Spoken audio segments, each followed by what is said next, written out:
or no? Okay. How about the closing credits? The closing credits were cool, no?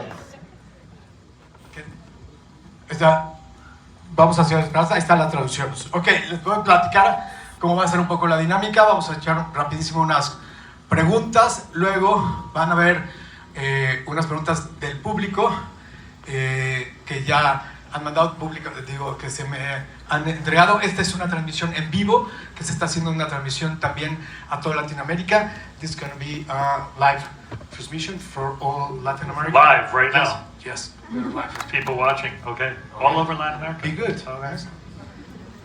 Watch my mouth. You can do whatever you want. Come on, it's your party. Remember. Okay, first of all, well, you've been said that each of your films mark a stage on your life. You've been said that. You said it. Oh, okay. Okay? Yeah. In what stage are you now with this one? I think this movie was about trying to make something that was a lot of fun. That simple, 3 letters, F-U-N. I kind of felt that it was time just to lean into that the world is a really complicated place with lots of distractions, and one thing I think people want from movies might be just to have a really good time. So for 2 hours I wanted people to just forget about the world and their lives and watch a movie. When you talk about fun, for Darren Aronofsky, what is fun? Hola. Because... Hola. ¿Qué tal? Perdón, no servía el micrófono en la traducción. Va rapidísimo esta pregunta anterior. Translation. Right, so we have to do the translation? How many people don't speak English, the second worst language after Spanish? Does anyone not understand me? No entiendo? It's because of the... I think it's, you really want to translate? Because Well, we have to... They need it For the life. Okay. Rápidamente, la primera pregunta fue que las películas marcan etapas en la vida de Darren, y cuál es esa etapa ahora. Es simplemente diversión. Que en inglés fun son esas 3 letras nada más, F-U-N. Very sorry for the feedback. Entonces llegó la hora de hacer eso. El mundo es un lugar muy complicado y la gente lo que quiere es pasarla bien. Son 2 horas de olvidarse de la vida, del mundo, de todo como está, y divertirse. Okay. I have no idea what your question was. Okay. I'll make it in English and then it's in Spanish for me, okay? Okay, no problem. Okay, for you, for Darren Aronofsky, you're talking about fun. What is fun for you if you are going to make a film fun, like you said? Okay, define fun for you, because, I don't know, maybe fun for you is Requiem, or for somebody else is Mother, or for somebody else is, I don't know. I don't know. Was it fun, the movie? What ingredients have... I don't know. It's just, I try to make all movies entertaining so that the audiences are never bored, and they're exciting to watch, and they kind of hold on to your attention. It had to do with rhythms, it had to do with editing, it had to do with screenwriting? No, I think it's probably subject matter, not to be too heavy, not to be too disturbing, but more just to be exciting. I think, many of my films have like a very kind of heavy nature to them, and that's definitely fun for some weirdos. But Now you're talking. Come on. But I guess Pi was a lot of fun. Let's go through them. Pi was fun. Requiem wasn't fun, right? The Fountain wasn't fun. Mother. The Wrestler was not really fun. Black Swan was fun. What was after Black Swan? Noah. No one saw. Oh no, they did really well here. The whale was a lot of fun, right? Anyway, no, it's not like that at all. I think this film. Well, first of all, the film probably in the first 10 minutes has more jokes than all my other movies combined. When you change, for example, in... Pardon. I'm very sorry to interrupt. Ok, la pregunta es, ¿qué es divertido para Darren Aronofsky? Entonces, pues, Requiem es madre, que es, pues no sabemos. Esta película fue divertida, pregunta al público. Más que nada que sean entretenidas, que no aburran al público, que sientan la emoción y que atrapen la atención. Luego, la pregunta es si tiene que ver con el tema, algo que más bien es que no sea pesado, que sea emocionante, y si bien mis películas todas tienen una naturaleza pesada, también a lo mejor son divertidos para la gente un poco más rara. Vamos una por una. Pi fue buena, Requiem, bueno, divertida, Requiem no, Fountain no, Wrestler más o menos, Black Swan sí, Noah pues le fue muy bien en México, entonces tal vez aquí sí, y The Whale también. Entonces en esta película tenemos en los primeros 10 minutos más chistes que en todas las demás películas juntas. Yeah, I think I'm going to make an executive decision, and we're just going to have a conversation, because otherwise people are just like staring at us somewhere else. So, no, your translation's beautiful, but I think we're just going to have the conversation, if that's okay. And, okay, sorry. All right. You support that? Okay, sorry. So, blame Mexico. Don't blame me. Please. Thank you. Okay. As a director, when you change genres, you often change, I don't know, genres, yeah. I thought you said I changed genders. No. Very different conversation. Genre, okay. Maybe we should bring her back. Okay. What did you have to change or learn or adapt in your style for making an entertainment film? Well, you know, I think every movie has its own grammar and its own language, and it's important as a filmmaker to figure that out. How the camera works, how the camera moves, a sense of how the film's going to be cut. And, you know, I don't think there was that much difference. I think what was exciting was taking a very specific genre of film, which is a crime caper. I don't think that word translates. Does that word translate? Oh, we lost the translator, sorry. But the word caper in Spanish doesn't really work, which is sort of like an action movie with some humor. I don't know how you'd say that. But to do, it was like a very strict crime film. And I think my past films, I was always kind of mixing genre. Like in many ways, Pi wasn't really a science fiction film, but it was a little bit. And Requiem for a Dream was maybe a drug movie, but maybe a horror film. Mm-hmm. The Fountain wasn't really sci-fi. The Wrestler, like, well, The Wrestler, you know, I would say it was a sports film, but ESPN would not accept it as a sports film and didn't give me an award because of that. It was upsetting. And Black Swan, you know, was not really a dance film or a horror film. So anyway, I'm always sort of bending the genre, but this film, I think it's kind of just trying to be a crime caper. I was very curious, like, just to take myself and my fellow filmmakers that I've been working with for decades now, and say, hey, let's just do a very, just a very strict genre film. And it was fun to do that, just to bring all of the different kind of experience and craft we have as a team to bring it to life. Do you like rehearsals? Do you see as a director as a rehearsal director? I mean, yeah, sure, if you can get it. It's very hard, though, with busy actors to get that. I had Austin came to New York like very early, and we spent a lot of time together working. And I think most of the movie I got to rehearse with many of the actors, not all of it, but I used to. It's much easier when you're working with actors that aren't so busy, but these actors were all very busy, so we didn't get too much rehearsal.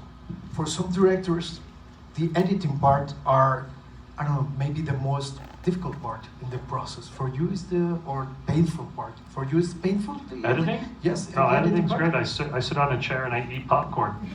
All the time? No, not all the time, but it's not that, the making the movie is much harder. I mean, the making the movie on the set is much harder because... Much harder than writing? It's the hardest because of the time limit. And if you screw something up while you're shooting, it causes huge problems. The writing process, you have a lot of time till you get it right. It's very difficult to write, but you have a lot of time to do it. And then the editing process is,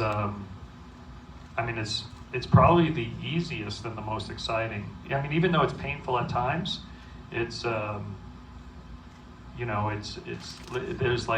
it's not that expensive, so you can experiment and take your time with it. Well, parenthood, motherhood, is going to be many of your films. It's a subject in many of your films. Parenthood, motherhood. Parenthood? Yes. Like which? By Noah. Parenthood? Parenthood. Yes, the parenthood or motherhood, the issues. In Pi? In Pi. What were the parenthood in Pi? Well, it's the first line. It's in Pi. My fatherhood. Do you remember? Yeah, but the there's no parents in it. Well, is the first line in Pi? Well, talking about your mother makes it about parents? Not really. Okay, but okay. Okay, so it's always a subject in your films, or mother. Most of all, mothers. In this one, you have two mothers. In this one. Yes. Two mothers. Well, the Jewish mother is the character, and the second one is the mother of Hank. Yeah. In the phone. Yeah. It's a great character. Yeah. Both of them. How do you arm those characters for these films? I'm not sure it's as important as you're saying it is. Requiem for a Dream, the mother is a big character. Or Hank in this one. For Hank in this one, yeah, it's nice that he's connected to his mom. I think it was interesting that, now that everyone's, actually I don't want to talk too much about it because it's a big spoiler. Like all the people in Latin America haven't seen the movie, right? Oh, that's interesting. So I have to be careful what I say. But yeah, there's a little surprise at the end with the motherhood. So, so casting that was really interesting and a lot of fun to do. And then as the film started to evolve more and more, it became exciting to kind of change it and make it bigger because of what happened. But I can't really talk about that because I don't want to spoil the film. Let's try another question. Okay. There are three locations element that I would like to get into, and if you please talk about it. First of all, East Village is another character. Yeah, definitely.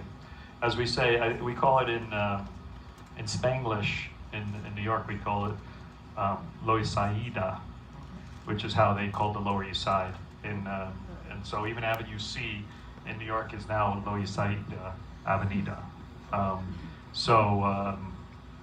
There's a huge Puerto Rican cultural history and Dominican history in that neighborhood. But it's also just such an amazing part of New York City that I've been connected to my whole life. And I spent a lot of time when I was making Pi, I spent a lot of time in the East Village back in 1998. And then when we had to recreate the East Village, it was exciting to go back to that time. New York in the 90s, I often like to talk about it as the height of humanity. Our biggest kind of worry was Y2K. The Soviet Union had collapsed a few years earlier. There was hip hop and grunge, and electronic music was starting. MDMA was legal. It was a really exciting and great time. There was, our biggest problem with our president was that he had an extramarital affair. So the world's changed a little bit. Paris Hilton was the goddess. So things were good. So I wanted to kind of I felt like people probably have a lot of FOMO about the 90s in New York. FOMO? Does that translate? So it was a very special time to be alive. And when I first started working on the book, it was a big question, would we update it? Because to do a period film, it's actually pretty expensive. Because there's all the cars. Every don't walk sign in the movie had to be changed because now we have symbols. Back in the movie, if you notice, it was the words, which doesn't exist anymore. So there it was a big undertaking to do that, but it felt so important in that people would actually kind of appreciate it. The second, the Twin Towers. Wow. I think they're on the poster. Yeah, the Twin Towers was, well, we all have such a deep connection to the Twin Towers, or at least everyone born before 2001. I mean, it was an amazing experience to put them back into this movie. I don't know if you noticed, but they're like throughout the film. And it made me remember just like how important those buildings were, because everywhere you were in New York, you could always know which way was south, because you could just pretty much see them everywhere all the time, and they're so unique and recognizable that we just always knew which way was which. But like putting them, each time we put them back in, it was exciting. And 25 years later, you take us back to Coney Island. Yeah. Not 35. 25. Oh, yeah. Well, Coney Island has changed also. Is this okay, the mic? Does it sound okay out there? You can hear me? Yeah. Okay. So, Coney Island's changed a little bit, not too much. Yeah, and I shot Pi there in 1998, and so going back there and being on the same beach in the same location with a different actor and a bigger crew, it was exciting to be back. I grew up in that neighborhood, so going back, oh, maybe that's better. Maybe that's better? Yeah? Okay, hopefully that's better. Yeah. ¿Se oye mejor? Sí. ¿Es mejor? ¿Es okay? Sí. Ah, ok. O yo lo hago para abajo. No, está bien. Okay. No, it's good. Ok. ¿Sí nos veo? Ahí está. Perdón, está ahí, pero estoy contestando, perdón. The music, I'm sorry. The music. Idols. How it was to working with the idols? I'm a big fan of Idols. Been listening to them for a while. And then we actually met on a talk show, Jimmy Fallon talk show. I was a guest and they were a guest, and I was like, wow, Idols are here. And and we just became friends. And I kind of thought it would be cool for a movie to have a house band. And so I started talking to them about maybe creating some music. And then as I brought a composer on, I was like, well, what if we actually have the band play all of the music you're composing? Which I don't think it's really ever been done before, where you have a rock band performing the score of a movie. And so that's how it all came together. They're for a punk band, they're incredibly professional and responsible, and it's been a great collaboration. Okay. I have a few questions for the audience. ¿Está bien? Why don't we have the audience ask them? It's from... I'm going to let them ask them. Hay preguntas de... there are questions. This is from people from Brazil. Can they ask it? Yes! I want to hear the voice. Okay, let's have one of the audience over here and one of the audience in Latin America. Oh, that's Latin America. Yes, this one is All from right, we'll start with Latin America. Latin America. Do you want una y una? ¿Les Oh, parece bien? no. Okay, guys. ¿Les parece bien una y una? We can get a mic up there, right? So, Yes, it's okay. Okay, great. So It's where's okay. this from? One and one. This one is from Brazil. Brazil. Do you want to read? I want it in Portuguese. Do you know Portuguese? No. It's Brazil de FAAP University. What is your process for directing actors? Well, every actor kind of has their own needs, and that's the job of a director. I was talking about it today. I did a couple of podcasts that were excellent, by the way. I had a great time. The podcasts were great. I forget, does anyone know the name of the guys I met? Anyway, it was great. And I was talking about a director is kind of like a host at a party. You got to try to make everyone feel safe. And I think that's what you do with each actor, is figure out what they need and then just help make them feel comfortable. Allá. ¿Alguien de acá? Allá. Sure. Yeah.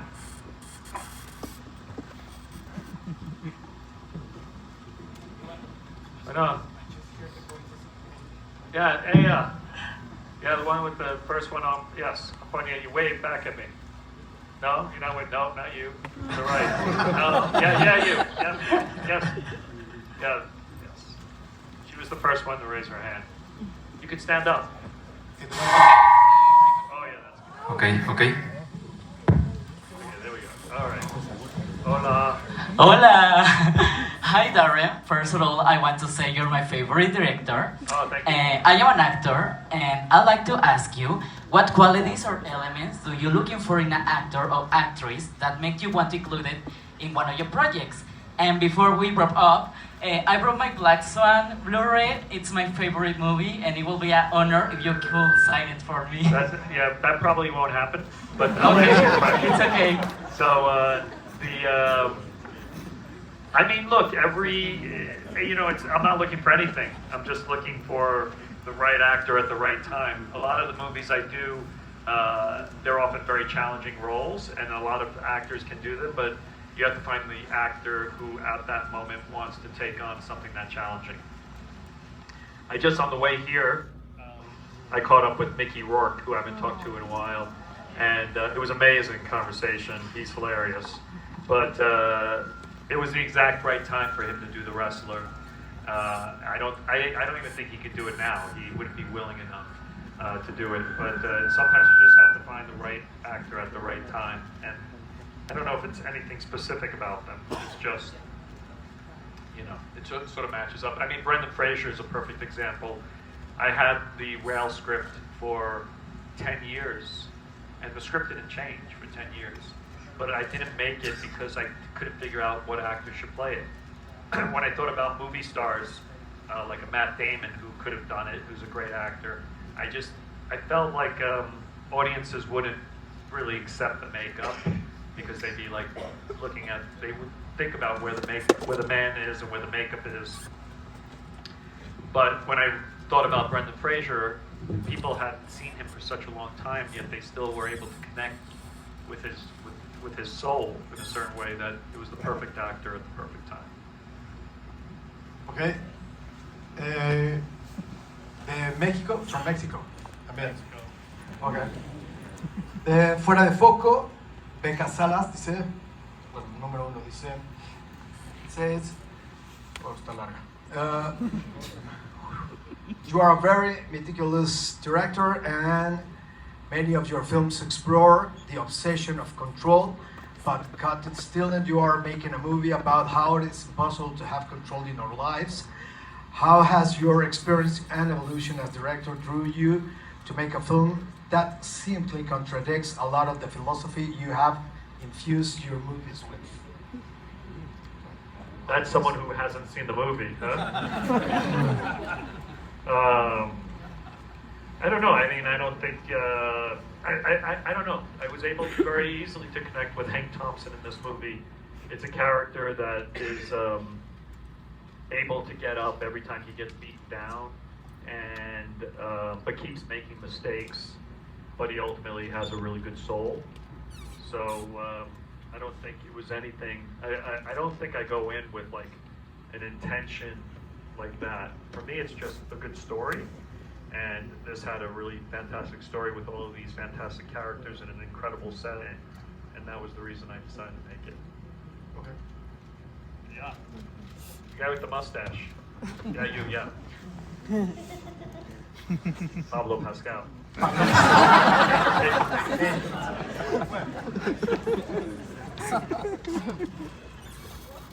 Hola. Can you hear me? Hi, Darren. Hi. It's an honor to ask you a question. So, one of the things I like about your movies is the sound design and the soundtrack, the music that you have in every one of the soundtracks in the movies. When in the process of the production does the music go, or the sound design? Is it in the writing, is it in the production, or in the editing room? That's a good question. I mean, this film's very different than the other movies. It was a more traditional soundtrack and sound design. Normally, like, I'm really pushing the audiences into a subjective place where they're inside the character's head. And this I really wanted to play like a movie. So there was a whole different approach to it. And it happens at different times. For instance, the Idols first read the script before I made the movie, and they actually wrote a few songs without seeing a frame of the film. They had read the script, but they didn't do anything. They didn't see any images, so they were just making it up in their heads. And actually, those songs are kind of in the film. So it always happens at different times, but at a certain point, you really start to focus on the sound design and put it together. Luckily, I've been working with the same people for my whole career. I met the sound designer in this. I met on Requiem for a Dream, and he's been on every film pretty much. So they often know what to bring me, and then we just spend a lot of time focusing it. Thank you. You're welcome. From Colombia. Oh, okay. Let me ask you, your crew, the people who work with you, are also having the same fun with you? I hope so. I mean, you know, the reality is I make a film once every 2 years, so it's an exciting thing when I get to do it. What blows me away about lots of these crews is that they go from film to film to film. It's a pretty exhausting job to be a crew member, and it blows my mind because when I finish a movie, I'm so exhausted that I can't even imagine. And then a lot of people, like on Monday, are starting a new movie for another 6 months, and it drives me crazy to think how they can do that mentally. I wouldn't be able to do it. So, I hope they have fun. I think, you know, lots of crew members come back and everyone feels like a family. So, but I don't know if it's really as special to them as it is to me, to be honest. Okay, from Colombia. Christian Murcia, it says, what message would you like to get stuck on the minds of the people who watch the movie, and how would you want the message to impact their lives? F-U-N, fun. Okay, fun. Next question. Guy with two hands in the orange. Yes, you, sir. Hey, how was the experience? Wait for the mic, because I think they have to hear you in Brazil. Ahí va, que esperes el micrófono. Do you hear me? No. Ahí va, préndelo. Ahí va otro. Ya está. Hola. Hey, how was the experience shooting in Mexico? Did you have different challenges in comparing like to New York City, for instance? Yeah, so it was the end of the movie. We came down here to shoot the scenes. Oh, well. Spoiler. Anyway, we shot some scenes, but it was the end of the shooting of the movie. And we came down to Mexico to shoot it. But I have to be honest, I directed with my shoes and socks off, which is not a good idea if you really want to do good work. You know, the ocean was right there, and I was sort of like, okay, it's 4 o'clock, I think we're done. And I probably missed a few shots, to be honest. But the Mexican crews are amazing. We had one of the best Mexico City crews out there. They were fantastic. My cameraman, Matty Libatique, just actually came down to shoot a commercial last week, or a few weeks ago in Mexico, and had the same crew.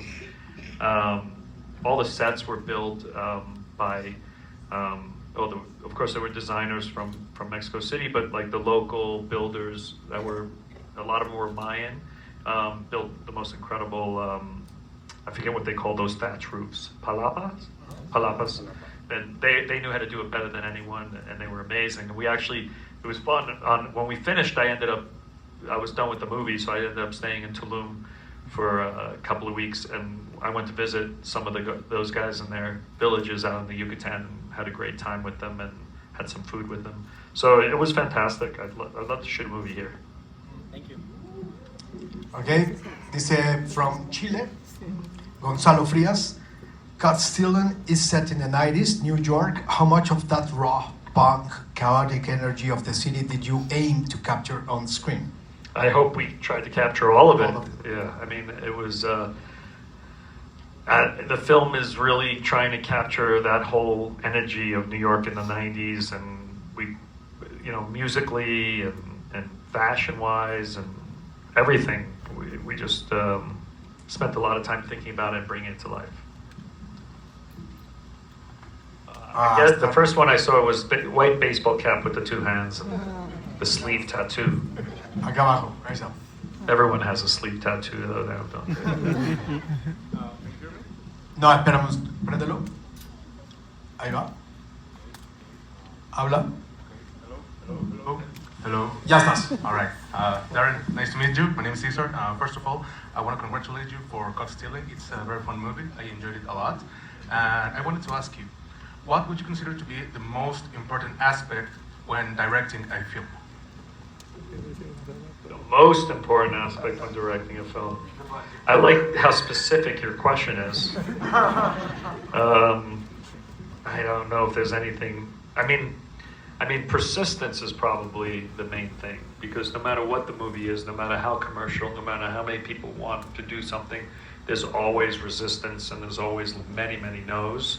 And so I think persistence is probably the most important trait. And where that comes from is an excitement about the material that keeps you awake and driven. Thank you, sir. Yes?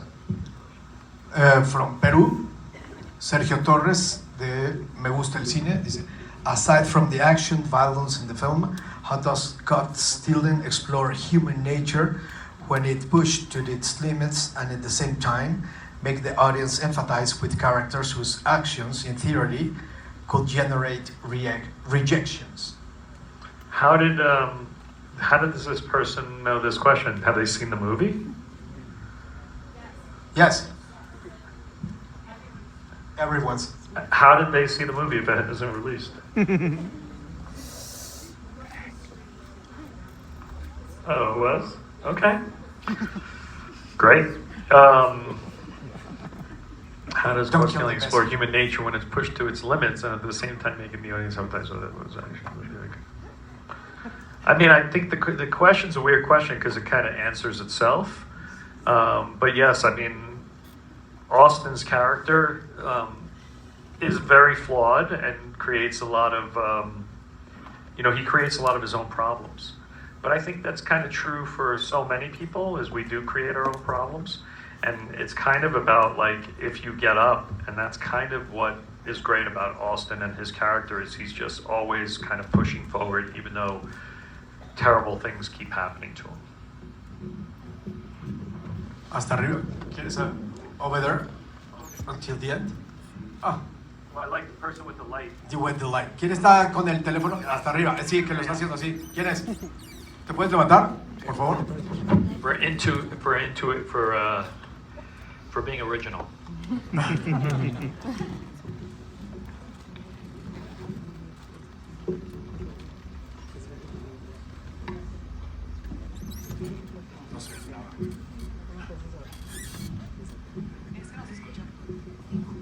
Hola. Okay. So I don't have a very pretentious question, I think. I wish I did. But first of all, I just wanted to thank you because after seeing Requiem for a Dream, I got sober. So thanks for that. And also, I just wanted to ask, what are some common misconceptions about you or your movies that you are like tired of like seeing or people assuming? That is a very pretentious question. I wish it wasn't. That's like the definition I'm a film of pretension. student. It's in my nature. How dare you ask me that? I mean, I think people, like, hopefully after this movie start to think I have a sense of humor. I don't know. I think people are often surprised that I'm not as fucked up as my movies. But I think being kind of grounded has allowed me to like explore some dark themes. I don't know. Yeah, I don't know how else to answer that. But thank you for the question. From Panama, Oscar Ruiz. What is the best part of being part of a film that has such a culturally diverse cast? Well, that's New York City. I mean, one of the greatest things about New York City is it really is a melting pot. I think still to this day, if you get on the subway at rush hour in New York City, the distances people's backgrounds are is just a remarkable thing to see. And everyone sort of gets along. Everyone's pretty much riding together and living peacefully. And that's sort of one of the things that I've been most proud of as being a New Yorker, is how everyone can come together and be tolerant. And that was my experience when I was in high school and as a kid, and I still see it in New York. You choose. Oh, the girl with the bottle, or the man with the bottle, I don't know. Oh, Está con la yes, botella. the human with the bottle. The human with the bottle. Allá, negro. ¿Te puedes levantar, por favor?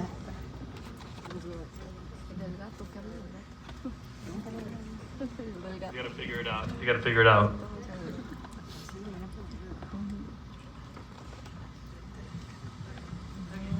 Yes, I'm a girl. Ahí está. Hi. Hey. Yeah, well, thank you so much for coming to Mexico. Welcome. And Thank thank you. you for shooting here in Mexico. Talking about Benito Martinez Ocasio, he's huge here. And as you say, you look for the best actors at the right moment. So what would be the feature that you like most about him as an actor? Well, he wanted to act. That was pretty big. So that was the right moment for Benito. But what happened? My casting director, Mary, said, "You know Bad Bunny?" And I said, "No." But I sort of did. And he wants to act. And so I said, "Okay, let's meet." And so we did a Zoom. And he's very sweet. He's really generous, sweet. He's shy. But we had a nice conversation. He seemed serious about wanting to act. And we were struggling a little bit with Colorado, the character. I think at the time the character wasn't even named Colorado. In fact, Benito named the character Colorado at the time, which is how, I guess, I don't know if you do the same, if you would use that way to describe a redhead in Mexico. Would you use that, Colorado? It's actually in Puerto Rico, it's how they say, yeah, like color red. You know? Rojo. Yeah. But I think they say Colorado, or they kind of mixed it. with Pelirrojo. Pelirrojo. Yeah, no, I'm not so sure. I think it's Colorado is how they say it. Anyway, what's it say in the credits? Rojo? Colorado. With an R-A-D-O?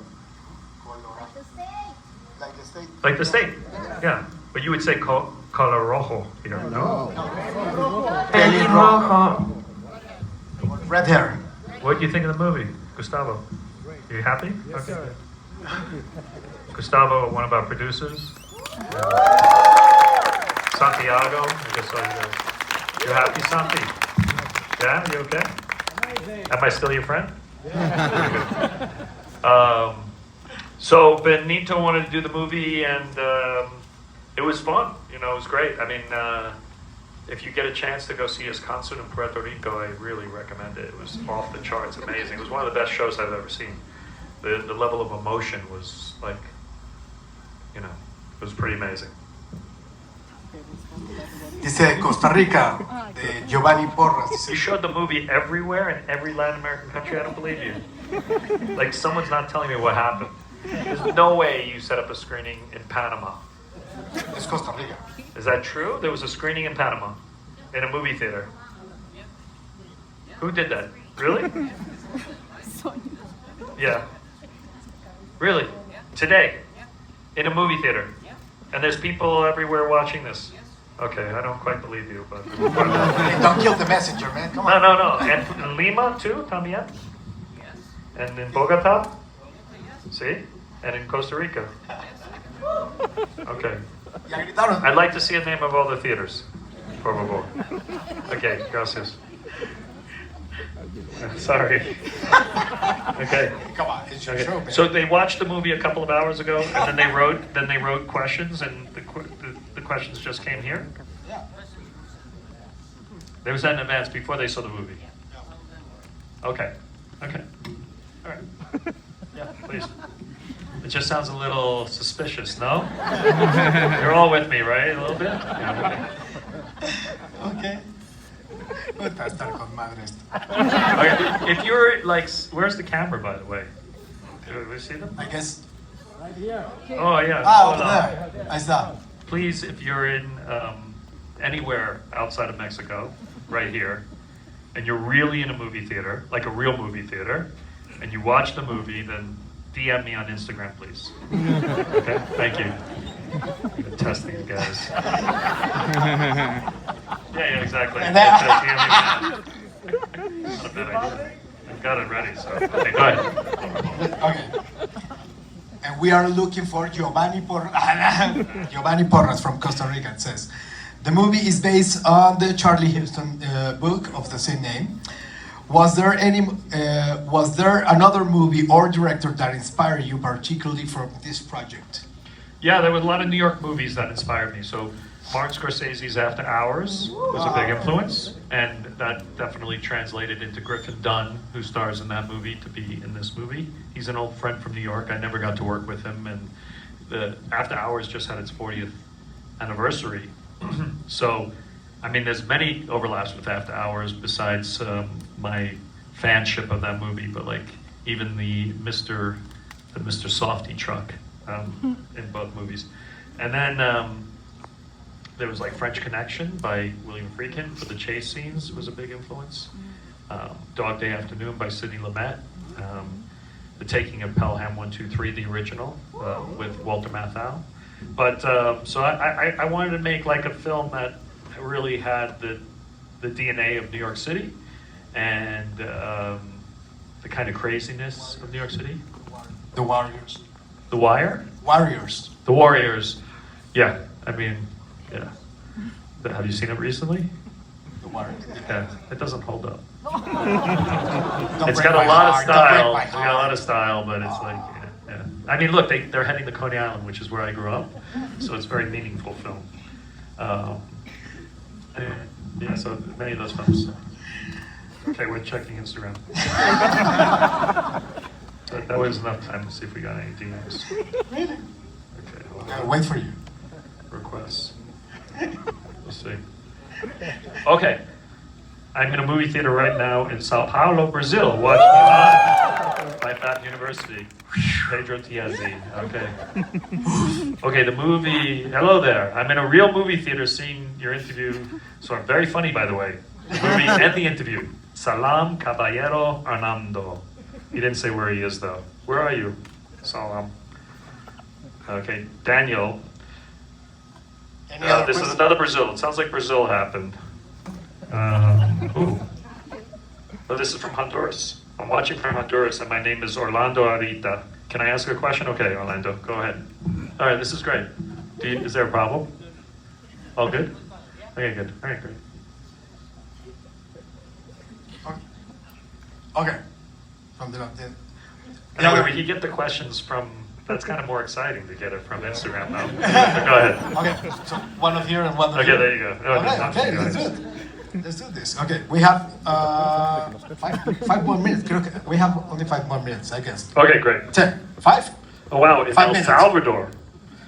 This one is for Very Salvador. true. I love it. I love it. This one is for Salvador. Okay, great. Which one do you want? No, there was no question. Just saying that proof of life that they exist. Okay, this one says, Cesar Larreinaga. The story blends crime, dark humor, and chaos. How did you balance those contrasting tones on screen? I mean, it's just, it's interesting. Tonally, it was a very interesting movie because there is humor and there is realism and there is violence. I think the only way to do it is with the real answer is that guy right there, Austin Butler. He, no matter how crazy it got, I felt that if he held the center of the movie, if he was consistent in tone, then the rest of the film could be any type of thing. It would be like a Christmas tree, and all the ornaments could be totally different. But if it's a beautiful tree, it's still beautiful. So that was the kind of concept, was like, believe Austin's emotions, and everything else can sort of float around it like a satellite. Okay. Are you considered to make it the other 2 books? I don't know. It depends if audiences like the movie, and then if you know, we'll see.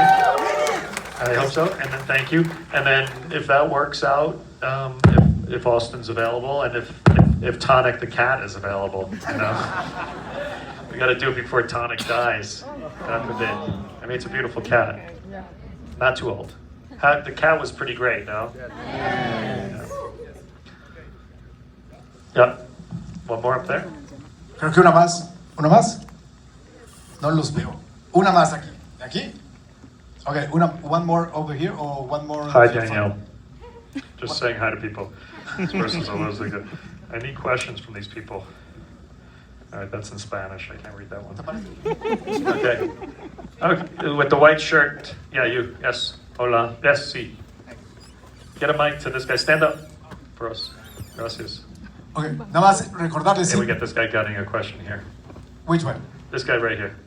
Ah, ok, ahí está. Nada más recordarles, bueno, sí, obviamente ya lo dijo, Darren. I do want to take a moment though before we end to like thank the. I mean, is it one Latin American distributor or is it several? Is it all Sony that's doing this? How does it work? Yes. I gotta thank Sony. Wow, you guys are badass. Really amazing. Yes. Gracias, I truly came into this blind, not understanding that this was happening around. So the communication to me was really poor. The execution to pull this off and to have people all over the continent seeing it all at once. Thank you very much. It's a beautiful gift. So thank you, Sony. Por favor, señor. Thank you. Hi, my name is Santiago. Last question, so make it good. Of course, yeah. Well, I'm gonna try to do it the best as possible, you know.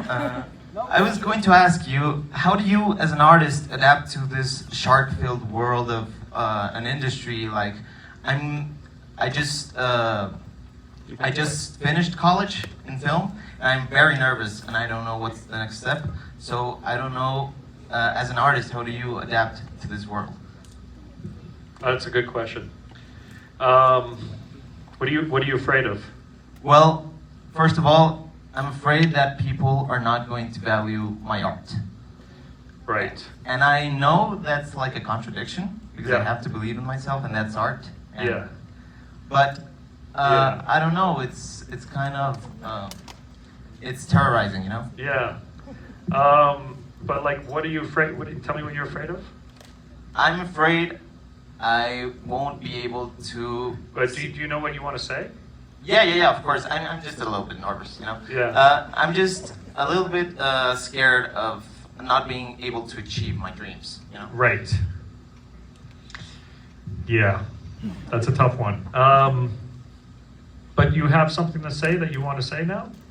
Well, I mean, through your art, do you have stories to tell or something to express? Yeah, I'm a writer. I love writing. Yeah. If you could, I don't know, watch my YouTube channel. There's my short films. that I can't do. But, I think like, I've had the best of both worlds, where I've had films that are loved, and then I've had films that were deeply that missed mark, and but I think that's just part of it. It's ultimately not important about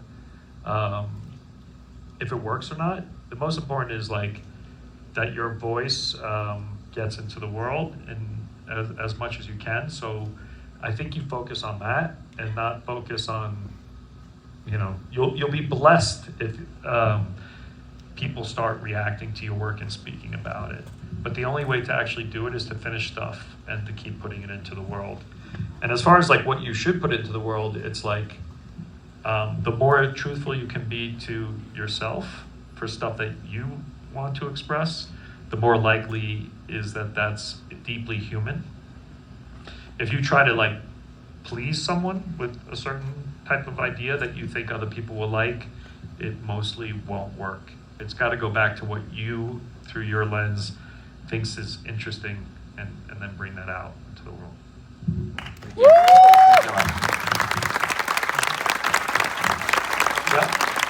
Yeah, well, thank you very much, Mexico. Look, the most important thing is please spread the word and tell people how much you love the movie, if you can, and come back and see us again when we open up in August. Lots of love. Thank you, Mexico. Thank you, Latin America. Thank you.